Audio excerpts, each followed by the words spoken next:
Di.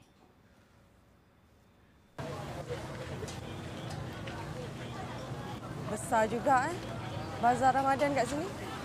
Awak tak pernah datang sini ke? Tak pernah. Rumah mertua saya dekat sini je.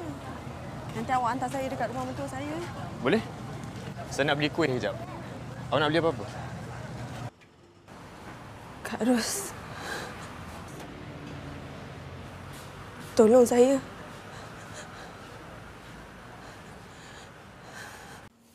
Yang mana?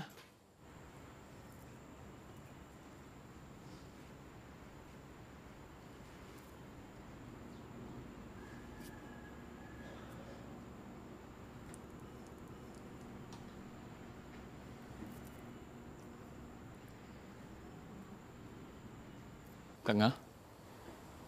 Lelaki mana? Mak Ngah. Jibun. Macam kenal lah. Siapa Zeti lah. Zeti Yusof. Adik Zafran. Takkan tak kenal?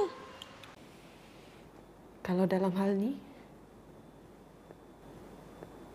saya kira nusyus ke Kak?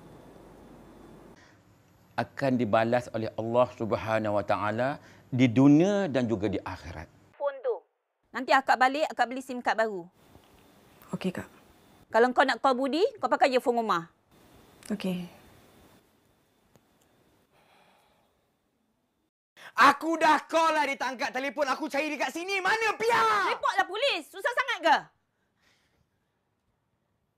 Ha, keluar! Keluar!